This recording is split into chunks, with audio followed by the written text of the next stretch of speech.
നിങ്ങൾ പറയാൻ കേൾക്കാനായിട്ടിരിക്കുന്നത് അത് പറഞ്ഞിട്ട് പോയാൽ മതി. ഇവിടെ വഴക്കുണ്ടാകാനൊന്നുമില്ല. നിങ്ങൾ ദേശീയ പറഞ്ഞുകൊണ്ടിരിക്കുന്നത് അറിയാമോ?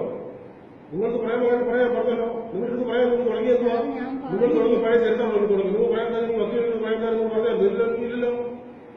നിങ്ങൾ പറയുന്ന കാര്യം കേൾക്കാൻ നിങ്ങൾ വിളിച്ചിരിക്കും. നിങ്ങൾ മാത്രം പറഞ്ഞാൽ മതി. വേറെ സഹോദരന്മാരും ഇവിടെ വേണ്ട. അതുകൊണ്ട് പറഞ്ഞില്ലല്ലോ. നിങ്ങൾ പറഞ്ഞില്ല. നിങ്ങൾ വിളിക്കുന്ന പറഞ്ഞെന്തോ നിങ്ങൾ പഴയ പറഞ്ഞു തുടങ്ങിയോ? കുട്ടി കേട്ടോണ്ടിരിക്കുമല്ലേ? കുട്ടിയോട് ചോദിച്ചു ഞാൻ എന്റെ മകള് അഡ്വക്കേറ്റിനെ എനിക്കും വെച്ച് സംസാരിക്കണമെന്ന് ഞാൻ ആദ്യം തന്നെ സാറിനോട് പറഞ്ഞു.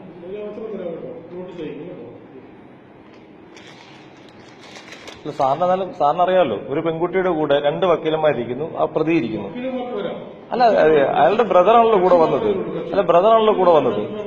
അല്ല, അങ്ങനെ സാർ അല്ലല്ല, സാർ അതിനകത്തുണ്ടല്ലേ, സാർ ഒരു 1 സൈഡ് പിടിച്ചാ സാർ പ്രവർത്തിച്ചത് 100%. ഇല്ല, ഞാനിപ്പോ മന്ത്രിക്ക് പരാതി കൊടുക്കുന്നുണ്ട്. ഇതുമായി ബന്ധപ്പെട്ടുള്ള കാര്യങ്ങളൊക്കെ മന്ത്രിയുടെ ശ്രദ്ധയിൽ കൊണ്ടുവരുന്നുണ്ട്, മിനിസ്റ്റർ ശ്രദ്ധയിൽ കൊണ്ടുവരും. ഞാനിപ്പോ തന്നെ പറഞ്ഞിട്ടുണ്ട്, കൃത്യമായി മിനിസ്റ്ററെ അറിയിച്ചിട്ടുണ്ട്. ഞാൻ പി എസ് എടുക്കൽ അറിയിച്ചിട്ടുണ്ട്, എല്ലാം കൃത്യമായി അറിയിച്ചിട്ടുണ്ട്. ഇല്ല, എന്താ വെച്ചാൽ സാർ അതിനകത്ത് മാന്യമായി സാറിന് പറയാം. ഞാൻ സാറിനോട് പറഞ്ഞല്ലോ, സാറിന്റെ മുന്നിൽ ഒരു കക്ഷിയുടെ കാര്യമല്ല, ഒരു സഹോദരിയുടെ കൂടെ ഒരു സഹോദരൻ വരുമ്പോൾ ഇല്ല എങ്കിൽ വാദിയുടെ കൂടെ ഏത് കക്ഷിയുണ്ട്, ഏത് വക്കീലുണ്ട്? അല്ല, അങ്ങനെയല്ല. അങ്ങനെ സാർ നോട്ടീസ് അയച്ചപ്പോൾ അതിനകത്ത് അറിയിക്കണമായിരുന്നു, വക്കീലിനെ ഇവിടെ ഹാജരാക്കണമെന്ന് അവർക്ക് വക്കീലിനെ ഹാജരാക്കുന്ന കാര്യം സാർ നോട്ടീസ് സാറിനോട് പറഞ്ഞല്ലോ. സാറിനോടല്ലോ, സാർ അന്നേരമല്ലേ എന്നെ ഇറക്കി വിട്ടത്? സാർ ഇറക്കി വിടുവല്ലായിരുന്നു അന്നേരം, എന്നെ ഇറക്കി വിടുവല്ലായിരുന്നു. സാർ എന്റെ സഹോദരിയാ സാർ ഇത്, എന്റെ സഹോദരിയാ സാർ ഇത്. അല്ലല്ല, അങ്ങനെയല്ല. സാറ് ആരും ഒരു സഹോദരനല്ല, പിന്നെ ആരാ വരേണ്ടത്?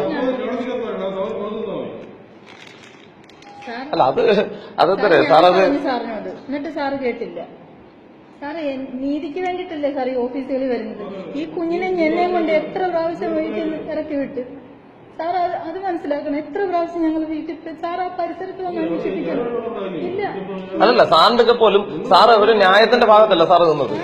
സാർ ന്യായത്തിന്റെ ഭാഗത്തേ അല്ല സാർ നിന്നത്. സാർ അന്യായമായി തന്നെ പ്രതികൾക്കൊപ്പമോ സാർ നിന്നത്.